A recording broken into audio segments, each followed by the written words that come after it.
Hey, Nicole Roberts Jones here, and welcome to this episode of the Meaningful Work podcast.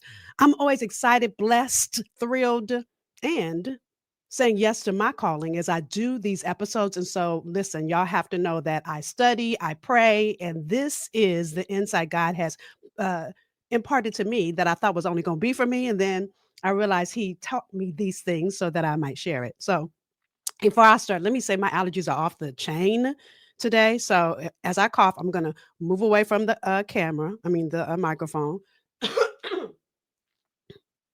So these episodes are recorded live. So, with that said, I'm starting a conversation. This is part one in a three-part series called Cracking the Code. And really, what I'm going to walk you through are the secrets to defining meaningful work for you. Not for your mother, your cousin, your sister, no, for you.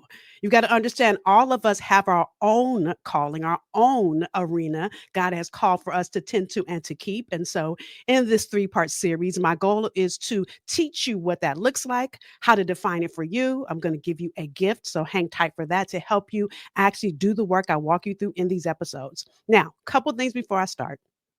As you come in, especially those of you that are here with me on YouTube, I'd like to see your comments. So tell me hello, tell me where you're joining from, what city, what state. If, as I share, you find something valuable, I want to know. Tell me what it is. Tell me, ooh, I stepped on your toes. Tell me. I read every single comment that you post. All right. Last thing I'm going to ask you to do before I start to go in is share.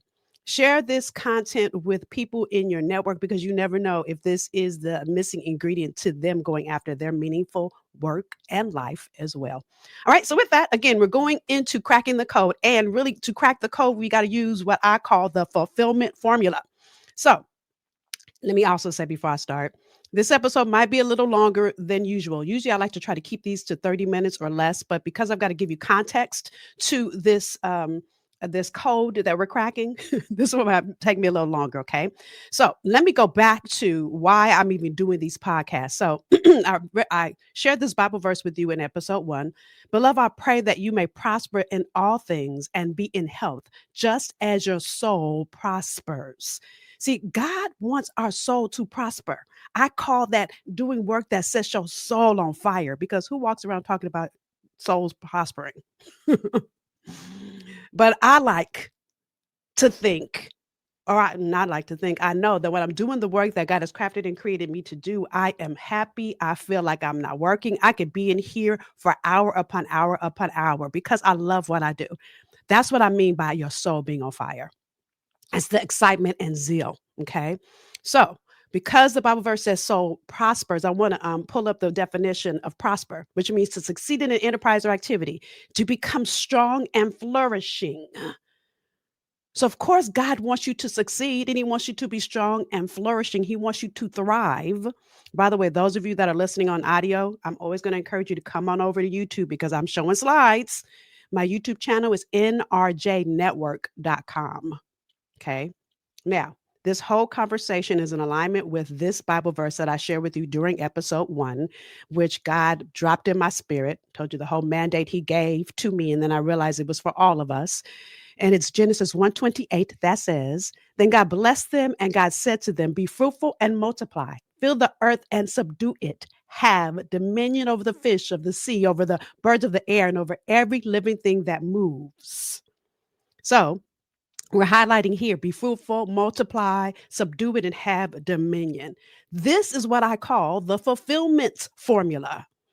And really, if I break it out even further, you see it's D plus F equals M. It's the DFM formula. Mhm.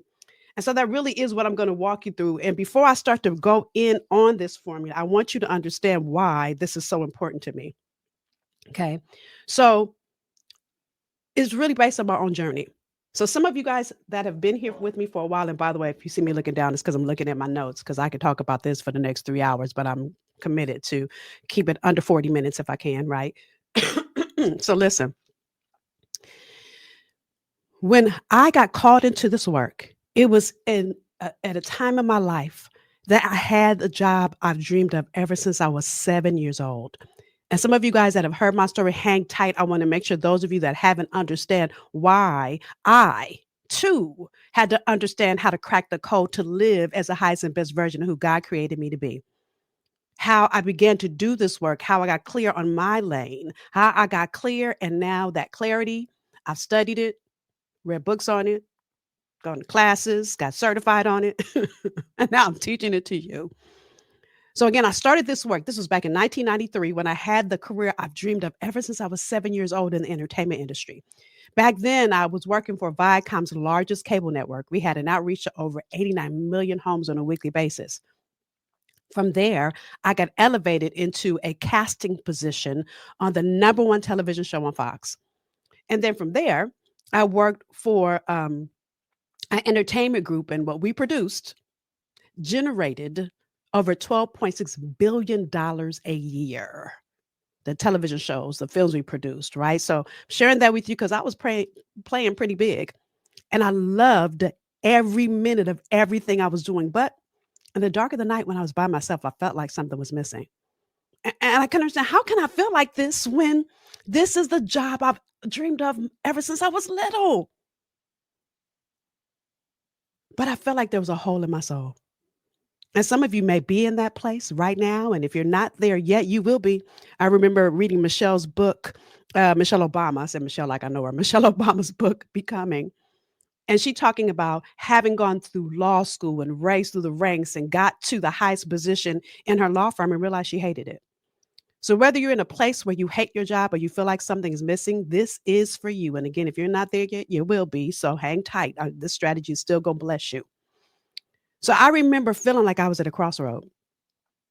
And in the middle of that, my one of my good girlfriends invited me to volunteer at our church on a Friday night working with young women. And when I started working with young women that night, as their eyes lit up, my heart lit up and I said, "Oh my God, this is the thing that's been missing." I didn't even know what to call this thing. And I realize now, years later, that it's called coaching.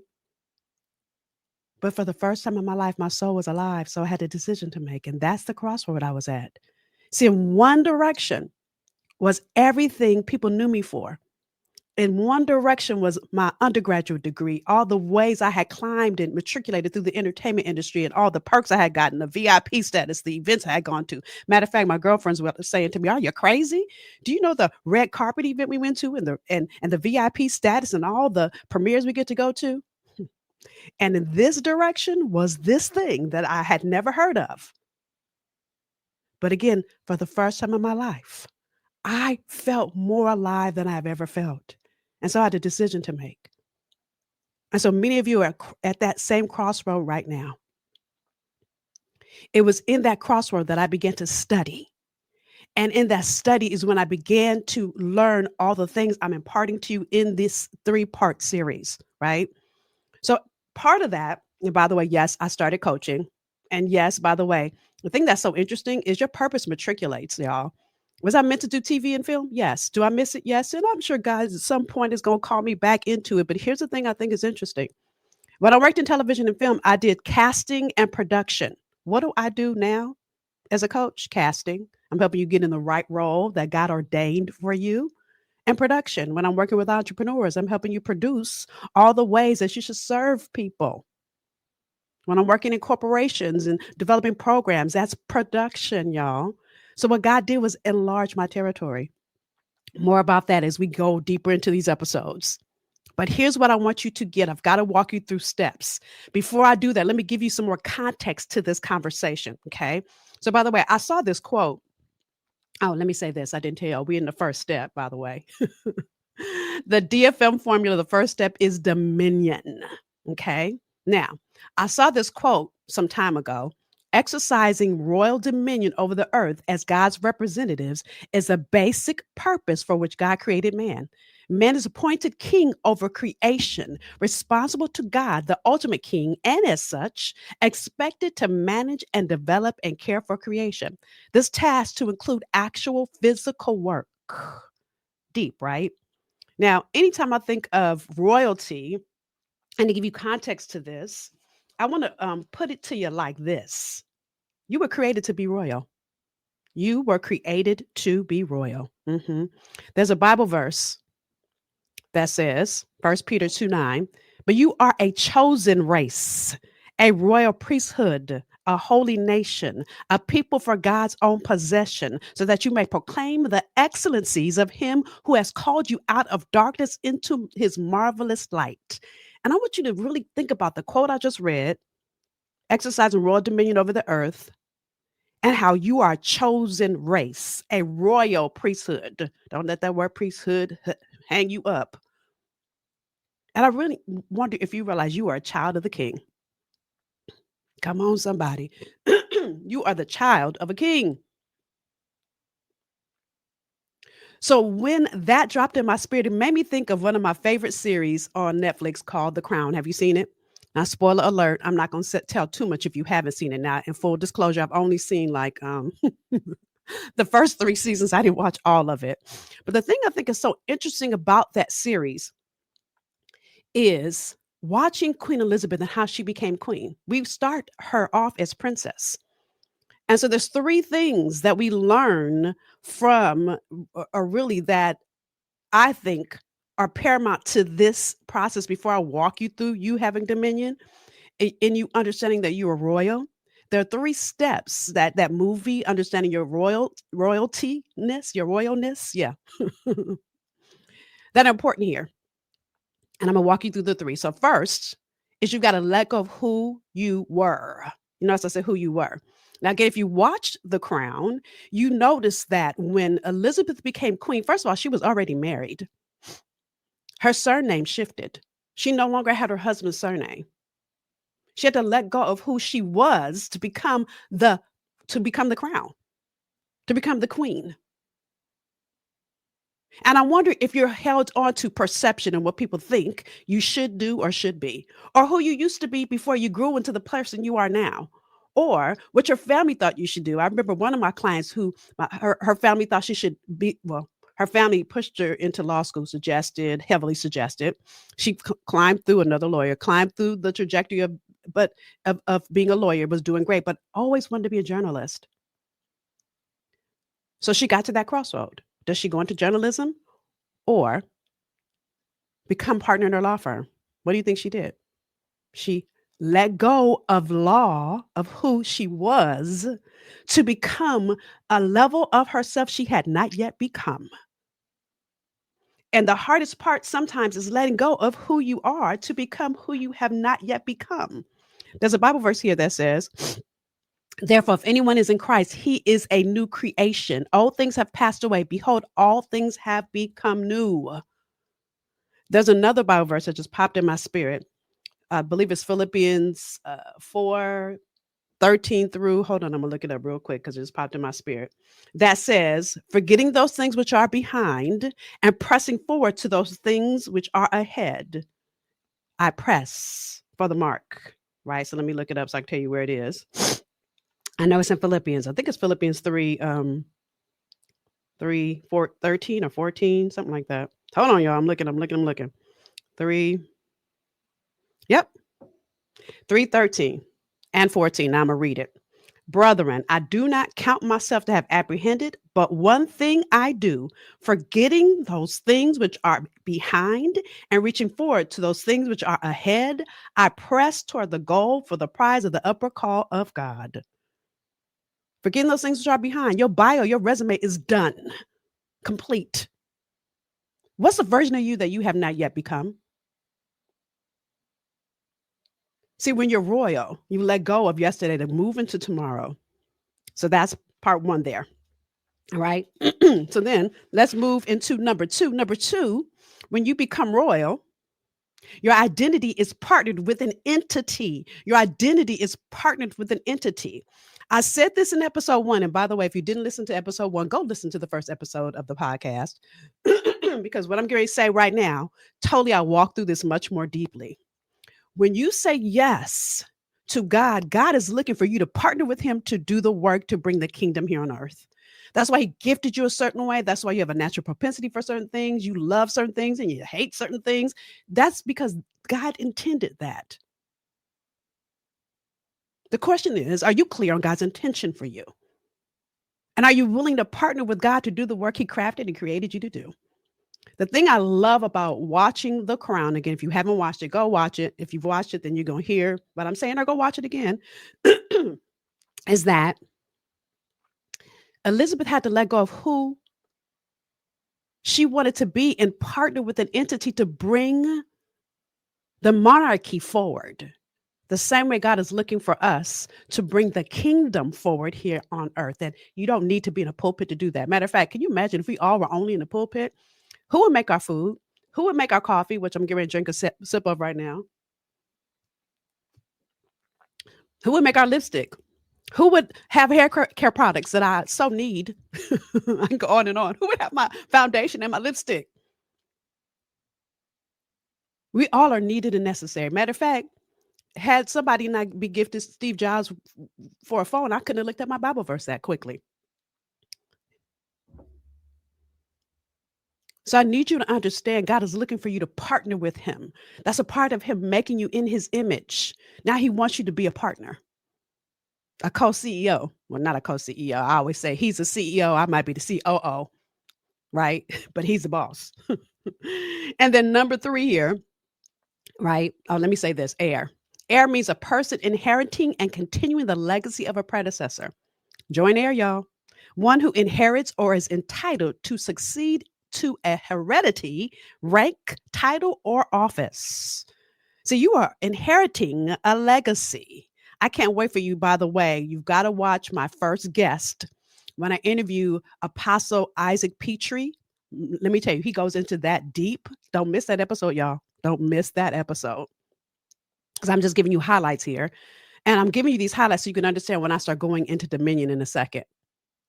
Because you've got to understand, God did not create you to be a second rate version of somebody else's first rate. Because if you're going to be a copy of somebody else, then why are you necessary? I'm going to leave that right there. Okay. So, as heir, which is number 3. Oh, and if children, then heirs, heirs of God and joiners with Christ, if indeed we suffer with him, that we may also be glorified together. That's Romans 8:17. Almost forgot to say that Bible verse, right? So number 3 is heirs. You have an assignment to finish God's work. As heir to the throne, you have an assignment to finish God's work. That's what your royalty is all about. That's what it says in the Lord's Prayer. Matthew 6:10, your kingdom come, your will be done on earth as it is in heaven. Have you ever really thought about what that means? I know when I was little, that was the very first prayer I learned, the Lord's Prayer. But have you ever stopped to really think about what you're saying as you say the Lord's Prayer? A little homework if you have it. Read it, pull through it, and really look at the meaning behind each of the words that are there. So now that you understand that you are an heir, that you have been crowned, that you are, look, I call myself God's favorite. So I'm Princess, right? So funny. My favorite artist is Prince. This has nothing to do with what I'm saying, but when I just said Princess, it made me think of Prince. But anyway, focus. I need you to understand that you have an assignment. Just like Queen Elizabeth knew that she had a task to fulfill, so do you, which moves us into the first section of our DFM formula, which is dominion. So to make sure you understand, and really it says to subdue and have dominion, I want to break down these definitions. Y'all know I love a good Webster's Dictionary definition. Subdue means to overcome or bring under control. Dominion means supreme authority, absolute ownership. And I wonder if you realize that God has gifted you with something that you are to oversee, just like Queen Elizabeth. She had a monarchy to oversee. You have an arena to oversee. Just like Adam and Eve, I told you God created the garden. First episode, Genesis 2:15. He put the man in the garden to tend to it and keep it. What's the arena that God created you to tend to and keep? So because we don't walk around talking about dominion, I call this dominating in your lane. And that's our conversation for today. I'm going to walk you through the 3 steps to dominate in your lane in these 3-part series. But here's what I want you to also understand as we talk about dominating in your lane. So years ago, I Another Bible verse that got dropped in my spirit was Matthew 5:16. You're going to hear me say this one a lot if you're around me. Okay. Matthew 5:16 that says, let your light so shine among men that they may see your good works and glorify your Father in heaven. So instead of me saying that way, I call it your brilliance. And I need you to understand this. And so a couple years ago, I created what I call a brilliance framework. And that brilliance framework is what I'm really going to walk you through. But before I say this to you, for you to live any less than what God has created for you would mean that you're being deliberately mediocre. Mhm. Deliberate mediocrity is a sin. So when you're settling, when you're staying comfortable, you're staying in the position you're in because of comfort, and you know it's that the place you're in is done and over. Many of you, your job is no longer big enough for your gift, but you're deliberately staying mediocre because you won't make the move, because you're afraid, because you can't see how. Well, I'm going to walk you through the steps so that you can begin to make the move you need to make. And the first step is to get clear on your arena, right? So if I give you an example of this, there is a pilot. If you guys remember this, I think it was 2009. Captain Chelsea Sully. Let's just call him Sully because I'm probably messing up his first name. You guys remember when he had to make an emergency landing over the Hudson? Now, if he had not taken the time to dominate in his lane and get clear on his gift as a pilot and study and even take his role seriously, all those people on that plane would have died that day. That's what I mean by dominating in your lane. There's a place that God has created you to dwell in. Even in our first episode, I told the story of William Wilberforce and how he was going to let go of his seat in the British Parliament because he got saved, as my grandmother would say. And so he thought, oh, I'm supposed to do something in the ministry. Well, guess what? Ministry means to serve a group of people. We all are doing ministry every day. We do what we do. We're serving somebody that needs us. And that's exactly what Sully did. Another example of this, and the reason I used the picture I used when I put the dominating in your lane and bring it back up here, I put a runner there, is because think about any Olympic sport you see, especially track and field. Now, I remember reading an article a couple years ago. Gwen Torrance, back in 1995, was known as the fastest woman alive. And she was running a Olympic race, and I believe this was a pre-qualifying race because Olympics are usually played on even years anyway. And so she ran a race, and to make a long story short, she won. Okay. So you know, if you've ever watched an Olympic track meet, you know after they win, they run another lap. They're holding up their flag. They're waving at people. They're being interviewed by various journalists. And so while all of that is happening, the judges are watching the replay. And apparently, Gwen won running in somebody else's lane, which gets you disqualified. And many of you are doing the same thing. You're running your race, you're doing your job, you're pursuing things that are not inside the arena God created you, the lane that God created you to dominate in. That's why these three steps are so important. So, one, you got to be clear on what the lane is that you are meant to be in. So to help you get clear, I created, and I told you the story, Matthew 5:16, a couple slides a couple minutes ago, by letting your light shine. And I call letting your light shine, I call your light your brilliance, because it's my goal from myself and any client that I get to work with that your light is shining so bright that you need to hand somebody a pair of shades to see you, because you are that bright, because you're letting all your brilliance shine in its full splendor. Okay. So I call this my brilliance framework. There are 4 steps that you need to live in complete dominion, to live out the DFM formula. I'm going to walk you through these first 2 today, which are passion and proficiency. Okay, so to get clear, you've got to know, what do you love? What could you do hour upon hour and never ever get paid for? And then the second thing you've got to know is, what are you proficient in? Like, what are you really, really great at? So you can't be great at something and hate it, or you can't be good at something and or love something and not be good at it. So case in point, I love to sing. And if I could really, really sing, you got to know Beyonce would have a run for her money. But I cannot sing. Not good at it. So you've got to get clear on where those two correlate. And that place is where your purpose lives. That's the very gift that God is looking for you to serve through. How do I know? Because why would God have gifted you that way in the first place? Now, if I give you another example, I'm really good at relationship advice. I have girlfriends that call me about relationship advice all the time. But I realize I'm good at it for them because I know them. If I was talking to someone I didn't know, yeah, I probably wouldn't like it and I wouldn't be good at it. I'm passionate because I love them and I want to see whatever they're going through work. So I could never be a relationship coach. Not my gift. Y'all get that? So again, oh, by the way, I'm giving you a gift in these episodes. My DFM formula book. You can get it at dfmformulabook.com. I'm going to walk you through each of the three areas as much as I can during these episodes, but then the book is going to give you work so you can define these areas for yourself. Okay. Again, it's dfmformulabook.com. Free, my gift to you, right? Because I'm committed that you get clear on the very way God wants to use you. All right. So, in addition to that, let's move into step number 2. Once you get clear, you're going to stand in your complete power. The clarity is how you get powerful. Listen, clarity gives you direction.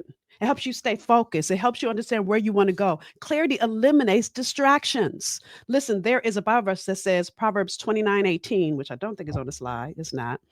It says, without vision, people perish.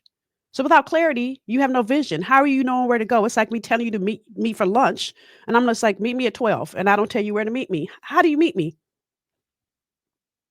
So being clear helps you do that.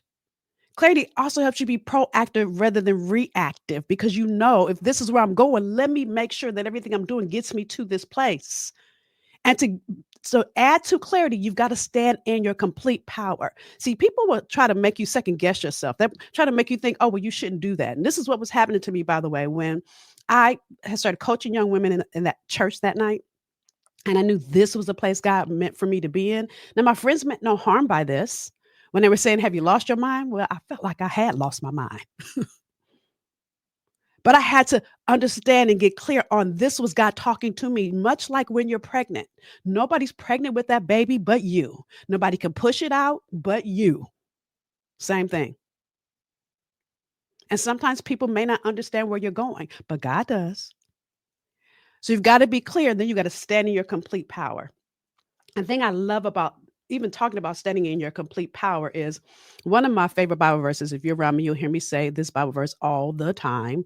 Now, to him who is able to do exceedingly abundantly above all that we ask or think, according to the power that works in us. See, there's power already inside of us.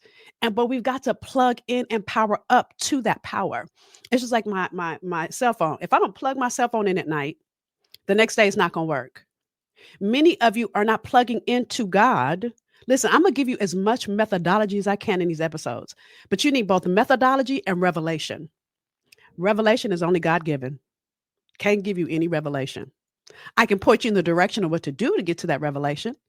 I'm going to give you all the methodology I can. And by the way, in the DFM formula book, I'll walk you through some great things to help you. So I give you Bible verses. If you sit with the Bible verses and let God speak to your soul, that's where the revelation comes. And you need both because God is, listen, faith without works is dead. Faith without works. Revelation, methodology. Come on, somebody. Okay. So, with that said, you've got to stand in your complete power. You got to get clear on it and do the thing that you are ordained to do. Just like Queen Elizabeth. The thing I love about Queen Elizabeth in that movie, by the way, that series rather, gave me a whole new respect for her. Can't say I really liked her before I watched the miniseries, right? But it gave me a whole new respect for her because I realized that she was doing what she did to stand not only in her power, but to do what was needed for the monarchy, no matter what. She didn't care if people liked her. She didn't care what people thought. She cared what was best for the monarchy. Just the same, what's the best for the kingdom in the arena that you dwell in? So you got to get clear and then stand in the complete power of it. Deliberate mediocrity is a sin. You've got to be clear and uncompromising. clear, and not let anybody shift you. The word power means, y'all know I was coming with the definition. It means ability to act or produce an effect, capacity for being acted upon or undergoing an effect, a source or means of supplying energy. Again, that's a definition of power. So, ability to act or produce an effect. And so, God gave you your gift, capacity for being acted upon or undergoing an effect. Hello. So, what effect are you a part in implementing in this world? Have you ever realized that every single business that was created, whether you are the CEO as an entrepreneur that created it, or whether you have a role to play in a current company, every company that was designed was created to be an answer to a problem. We'll talk more about that. But I need you to understand when you stand in your complete power, you're helping to move that answer forward. So then when you're clear, when you're standing in your complete power, it moves us to number three, which is you've got to take your place. Now, to illustrate this, when I was writing my notes, what popped in my mind and my spirit was this scene from the Tyler Perry movie. Now, I'm going to play the scene real quick in a second, but if you've ever seen the movie, this is I think it was the family reunion, whatever the name of that family reunion movie was. Cicely Tyson is going in on the young folks because they're doing stuff and they're not standing in their power. So here's the scene, and I'll be back after this. Your place. Now. Starting now. Starting now. And that's it. It's time for you to take your place. Starting now, starting now, starting now. Not yesterday, not, oh, I'm going to wait till my kids graduate from college, or, oh, well, I'm going to save some more money. No, no, no. Mm-mm. God never gives you something. He doesn't drop the next level of your gift in your spirit. He's not checking your bank account. He's not checking your friends list. He's not checking any of that. He's checking your faith. So, what will you do with what God has given you? Now, we're going to dig into this further and further, but let me bring you in a little Bible verse here. Now, listen, this is one of the Bible verses I used to always quote and never really look deep into it. Psalms 139, 13 through 14. For you formed my inward parts. You covered me in my mother's womb. I will praise you, for I'm fearfully and wonderfully made. Marvelous are your works, and that my soul knows very well. Now, the deep thing about this verse is Tony Evans. Now, this is my favorite. You're going to see all kind of notes in this study Bible. Anytime I'm trying to study extra, I pull out Tony Evans. And here's what he says under this Bible verse. Again, it's Psalms 139, 13 through 14. I'm not reading all of it. I'm reading parts of it. We are not here by chance. David is the author of Psalms, by the way. David affirms that God had not only created him, but he had actually knit him together in his mother's womb. Have you thought about that? God knitted you together in your mother's womb. He knew the exact way he was going to use you here in this world. He gave you gifts and talents to align with that. You too are a work of art that God put together by hand. You have been remarkably and wonderfully made. No matter the circumstances surrounding your conception, no matter your ethnicity or gender, your existence is intentional. So here's what I want you to consider as we close. You're a Bentley. You are a Bentley. Now, let me tell you the difference between a Bentley and any other car. See, a Bentley is a limited edition. You'll never see a Bentley go on sale. All the other cars, including a Mercedes, goes on sale. You'll see commercials about sales and the special President's Day weekend sales, et cetera, et cetera. Not a Bentley. God created you to be a Bentley. And in order for you to stand in the full power of what that means as a royal heir, you've got to be clear on your dominion, stand in the full power of it, and take your place. So that's it. That's it for this episode. I have so much more to pour into you. I want to encourage you to go and grab this book, y'all. And put it up one more time on the screen, dfmformulabook.com. Again, it's free, my gift to you. And why am I giving you this gift? Because I want to ensure that you can implement from what I teach you. It's one thing for you to listen to these episodes, which is great. But if I'm going to be honest with you, I could care less if you're motivated or inspired if you don't implement anything. What's the point? What's the point of spending this time with me? What's the point of spending this time with me if you don't move what you learn forward? So that's it, y'all. I got so much more. That was step one. I got two and three. So come on back, watch the next few episodes. Again, please share value you got. If you have questions, post them. And by the way, you can also email us questions. And I really want you to email questions if you have them. Info at NicoleRobertsJones.com, because I want to make sure, listen, I'm here to serve you. I can't serve you if I don't know what you need. So whether it's about this episode or something about meaningful work that has nothing to do with what I shared here, if you have questions, you never know when I might use your question as a topic for a future episode. So email us info at NicoleRobertsJones.com. And that's it, y'all.